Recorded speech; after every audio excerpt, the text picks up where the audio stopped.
اور یاد رکھ لیجئے کہ جس طرح دن کی عبادت روزہ ہے، ایسے ہی رات کی اہم ترین عبادت رمضان المبارک میں تراویح ہے۔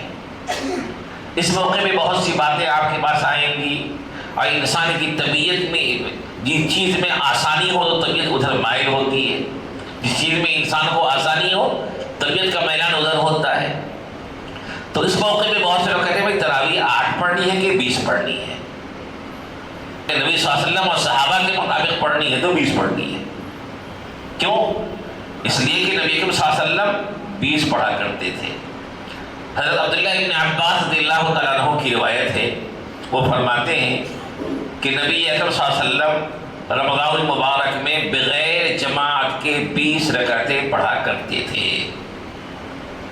بغیر جماعت کے 20 رکعت پڑھا کرتے تھے۔ اور آپ نے اپنے ایک موقع پر آخری عشرے کی 3 راتوں میں آپ نے صحابہ کو جماعت سے بھی نماز پڑھائی ہے، اور اس دن بھی آپ نے پوری 20 رکعت نماز پڑھائی تھی۔ اس کے بعد کی راتوں میں آپ نے نہیں پڑھایا، صحابہ انتظار کرتے رہے۔ نبی صلی اللہ علیہ وسلم نے فرمایا کہ دیکھو تمہارا شوق مجھے معلوم ہے، تم انتظار کرتے رہے مجھے معلوم ہے، کیونکہ روایت میں ہے کہ سحری تک صحابہ انتظار کرتے رہے، آپ صلی اللہ علیہ وسلم تشریف نہیں لائے۔ تو آپ نے فرمایا کہ دیکھو تمہارا شوق، تمہارا انتظار مجھے معلوم ہے، لیکن میں باہر اس لیے نہیں آیا کہ مجھے معلوم تھا اور ڈر تھا، اس بات کا اندیشہ تھا کہ کہیں ایسا نہ ہو کہ تمہارے شوق کو دیکھتے ہوئے اللہ اس نماز کو فرض نہ کر دے۔ چنانچہ صحابہ نے اس کے بعد انفرادی طور پہ اس نماز کو جاری رکھا۔ چنانچہ ایک مرتبہ نبی صلی اللہ علیہ وسلم حجرے سے باہر تشریف لائے، دیکھا کہ کچھ صحابہ ایک حضرت ابی بن کعب رضی اللہ تعالیٰ عنہ کی قیادت میں نماز پڑھ رہے ہیں، امامت میں نماز پڑھ رہے ہیں۔ پوچھا کیا کر رہے ہیں؟ تو ایک صحابی نے کہا یا رسول اللہ ان میں سے اکثر لوگوں کو قرآن یاد نہیں ہے، تو اس لیے وہ حضرت ابی بن کعب جو حافظ قرآن ہے، قاری قرآن ہے، ان کی اقتداء میں نماز پڑھ رہے ہیں۔ تو نبی صلی اللہ علیہ وسلم نے ان کے اس عمل کو پسند فرمایا۔ گویا کہ نبی صلی اللہ علیہ وسلم نے بھی 20 رکعت نماز ادا فرمائی۔ آپ کی اتباع کی جو صحابہ بالکل اپنے آپ کو ہمیشہ تیار رکھتے تھے، جب انہوں نے دیکھا آپ صلی اللہ علیہ وسلم کو تو انہوں نے بھی اتنی نمازیں ادا فرمائی، اور یہی سلسلہ چل رہا تھا۔ حضرت عمر رضی اللہ تعالیٰ عنہ کا زمانہ آیا تو انہوں نے دیکھا کہ بھائی نبی صلی اللہ علیہ وسلم نے 3 دن باضابطہ جماعت سے نماز پڑھائی ہے، تو گویا کہ جماعت کے جواز کی طرف آپ نے اشارہ کر دیا ہے، اور کسی خاص مصلحت سے آپ نے آئندہ دنوں نماز نہیں پڑھائی کہ کہیں امت پہ فرض نہ ہو جائے۔ اب تو وحی کا سلسلہ بند ہو گیا ہے، اب تو کوئی چیز فرض ہونے والی نہیں ہے۔ تو اس وقت بھی جب انہوں نے دیکھا کہ الگ الگ کونوں میں ادھر نماز پڑھ رہی ہے، ادھر نماز ہو رہی ہے، کوئی اکیلے پڑھ رہے ہیں، کوئی 3 لوگ مل کے پڑھ رہے ہیں، کوئی 5 لوگ مل کے پڑھ رہے ہیں، ایک الگ الگ شکلیں چل رہی ہیں، فرمایا کہ کیوں نہ ہم ان کو ایک امام کے پیچھے جمع کر دیں۔ چنانچہ حضرت عمر رضی اللہ تعالیٰ عنہ نے سب کو کہا کہ بھائی ابی بن کعب کو مقرر کیا کہ آپ نماز پڑھائیے، اور سب کو کہا کہ ان کی اقتداء میں نماز پڑھے۔ گویا کہ الگ الگ جو نماز ہو رہی تھی اس کو ایک جماعت کی شکل، ایک منظم جماعت کی شکل حضرت عمر رضی اللہ تعالیٰ عنہ نے دی تھی۔ ایسا نہیں کہ حضرت عمر رضی اللہ تعالیٰ عنہ نے 20 کو شروع کیا، بلکہ تراویح پہلے سے ہو رہی تھی، ایک انفرادی اور چھوٹی چھوٹی شکل میں جو جماعتیں ہو رہی تھی اس کو ایک منظم شکل حضرت عمر رضی اللہ تعالیٰ عنہ نے دیا، اور اس وقت تمام صحابہ نے اس عمل کو پسند فرمایا۔ فرمایا کہ صحابہ کا کسی عمل پر متفق ہو جانا یہ بھی اس عمل کے صحیح اور مقبول ہونے کی دلیل اور علامت ہے، کیونکہ صحابہ کسی غلط کام پہ متفق نہیں ہو سکتے۔ تمام صحابہ، اس حضرت عمر رضی اللہ تعالیٰ عنہ کے علاوہ حضرت عثمان غنی بھی تھے، حضرت علی رضی اللہ تعالیٰ عنہ بھی تھے، اماں عائشہ رضی اللہ تعالیٰ عنہ تھی، یہ سارے حضرات نے اتفاق کیا اور کہا کہ یہ بڑا اچھا عمل ہے۔ چنانچہ حضرت عمر رضی اللہ تعالیٰ عنہ کے زمانے میں تراویح ویسی ہی چلتی رہی، حضرت عثمان غنی رضی اللہ تعالیٰ عنہ کے زمانے میں بھی وہی سلسلہ چلتا رہا، حضرت علی رضی اللہ تعالیٰ عنہ کے زمانے میں وہی سلسلہ چلتا رہا، اور اس زمانے سے لے کے آج تک وہ سلسلہ چلتا ہوا آ رہا ہے۔ تو خلاصہ ہے کہ تراویح 20 رکعتیں ہیں، سنت مؤکدہ ہے۔ اب بعض لوگ کہتے ہیں کہ بھائی اماں عائشہ رضی اللہ تعالیٰ عنہ سے ایک روایت ہے کہ نبی صلی اللہ علیہ وسلم وہ فرماتی ہے کہ نبی اکرم صلی اللہ علیہ وسلم رمضان اور غیر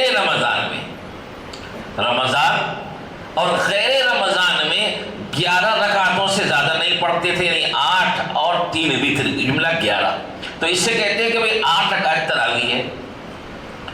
دیکھیں یہاں پہ جو یہ روایت ہے اس میں کیا ہے؟ رمضان اور غیر رمضان، یعنی اس نماز کا تذکرہ ہے جو آپ رمضان میں بھی پڑھتے تھے اور رمضان کے علاوہ بھی پڑھتے تھے. تو وہ کون سی نماز ہے؟ وہ تراویح نہیں ہے. تراویح تو صرف رمضان میں ہوتی ہے. تو گویا کہ یہاں پہ رمضان کا تذکرہ نہیں ہے، تراویح کا تذکرہ نہیں ہے، بلکہ یہاں پہ تہجد کا تذکرہ ہے کہ آپ صلی اللہ علیہ وسلم تہجد کی نماز رمضان ہو چاہے غیر رمضان ہو 8 رکعات ادا فرمایا کرتے تھے.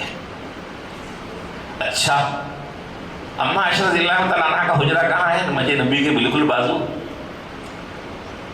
حضرت عمر رضی اللہ تعالیٰ عنہ نے تراویح کی جو 20 رکعات باضابطہ جماعت کے ساتھ منظم طریقے پہ شروع کرنے کا نظم بنایا، مسجد نبوی میں بنایا. اس عمل کو انہوں نے کیا سن 15 ہجری میں، اور اما عائشہ رضی اللہ تعالیٰ عنہ کی وفات ہوئی ہے سن 57 ہجری میں. تو 57 میں سے 15 نکال دیجیے تو بچے 42 سال. گویا کہ اما عائشہ رضی اللہ تعالیٰ عنہ کے حجرے کے بازو مسجد نبوی میں 42 سال تک 20 رکعت تراویح کا نظم چلتا رہا. اگر یہ نظام صحیح نہیں ہوتا اور رسول اللہ صلی اللہ علیہ وسلم کے عمل کے خلاف ہوتا تو کسی ایک موقع پر بھی رسول حضرت عائشہ رضی اللہ تعالیٰ عنہ اس سے منع کرتی، صحابہ کو روکتی کہ بھائی تم لوگ یہ کام کیوں کر رہے ہو. حالانکہ اما عائشہ کسی غلط بات پر خاموش رہنے والی نہیں تھی. یہ تو شان ہی صحابہ کی ہے کہ کوئی معمولی صحابی بھی کسی غلط بات پہ خاموش نہیں رہ سکتے. اما عائشہ کیسے خاموش رہ سکتے تھے؟ وہ بھی رسول اللہ صلی اللہ علیہ وسلم کی مسجد میں ایک کام سنت کے خلاف ہوتا اور اما عائشہ اس کو برداشت کر لیتی. یہ بات ممکن نہیں تھی. 42 سال تک حضرت عائشہ رضی اللہ تعالیٰ عنہ کی موجودگی میں مسجد نبوی میں 20 رکعت تراویح پڑھی گئی ہے. اس لیے بھائیوں ان باتوں میں جو اس موقع پہ پھیلائی جاتی ہے ہمیں ثواب کے طلبگاروں کو اس میں جانا نہیں ہے. ہم تو اللہ کی رضا چاہتے ہیں. اور تراویح کے بارے میں صحابہ کا اتفاق ہے. اور امام ترمذی رحمۃ اللہ علیہ، حدیث کی جو مشہور کتاب ہے ترمذی شریف، امام ترمذی رحمۃ اللہ علیہ نے ترمذی شریف میں اس بات کو نقل کیا ہے کہ تمام صحابہ کا، تمام علماء کا، تمام فقہا کا، تمام ائمہ کا اس بات پر اتفاق ہے کہ تراویح کم سے کم 20 ہے. 20 رکعتیں ہیں، 20 سے کم نہیں ہے. اب ہوتا کیا تھا؟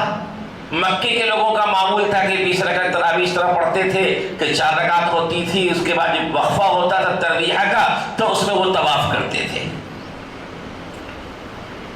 اور مدینے کا معمول یہ تھا کہ وہاں پہ ہر 4 رکعت پہ بیچ میں جو تراویح کا وقفہ ہوتا تھا تو مزید 4 رکعت پڑھا کرتے تھے.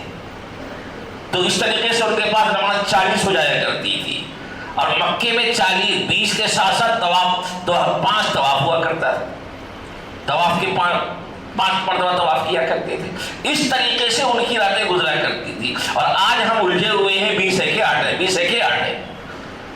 اور نتیجہ امت کہاں وہ اس اختلاف میں کہ بڑی تعداد ایسی ہے کہ جب آپ پہلی رکعت کو دیکھیے گا رمضان کے پہلے عشرے میں مسجدیں فل آباد ہوتی ہیں، اس کے بعد صفیں خالی ہونی شروع ہو جاتی ہیں.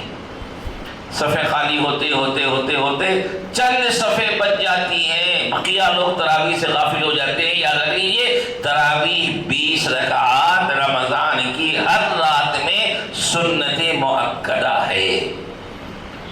ہاں کسی کو عذر ہے تو عذر کی وجہ سے وہ جماعت کے ساتھ نہ پڑھ سکے تو اکیلے پڑھ لے، گھر میں پڑھ لے، لیکن کہیں بھی بہرحال یہ 20 رکعات سنت مؤکدہ ہے. اور اس کا ہم سب کو اہتمام کرنا ہے. کیوں؟ اس لیے کہ یہ مبارک مہینہ اللہ تعالیٰ ہمیں عطا فرما رہے ہیں اسی مقصد کے لیے کہ ہم روزے کا اہتمام کر کے اور اپنے روزے کو روزہ بنا کر کے اور رات کو تراویح اور نوافل کے ذریعے آباد کر کے ہم سب اپنے آپ کو وہ دکھانے والے تعالیٰ اس مہینے میں ہم سے دیکھنا چاہتے ہیں۔ ایک روایت میں ہے، فرمایا کہ اللہ تعالیٰ اس مبارک میں تمہارے اندر عبادت کی دلچسپی کو دیکھنا چاہتا ہے، تمہارے اندر اللہ تعالیٰ عبادت کے شوق کو دیکھنا چاہتا ہے۔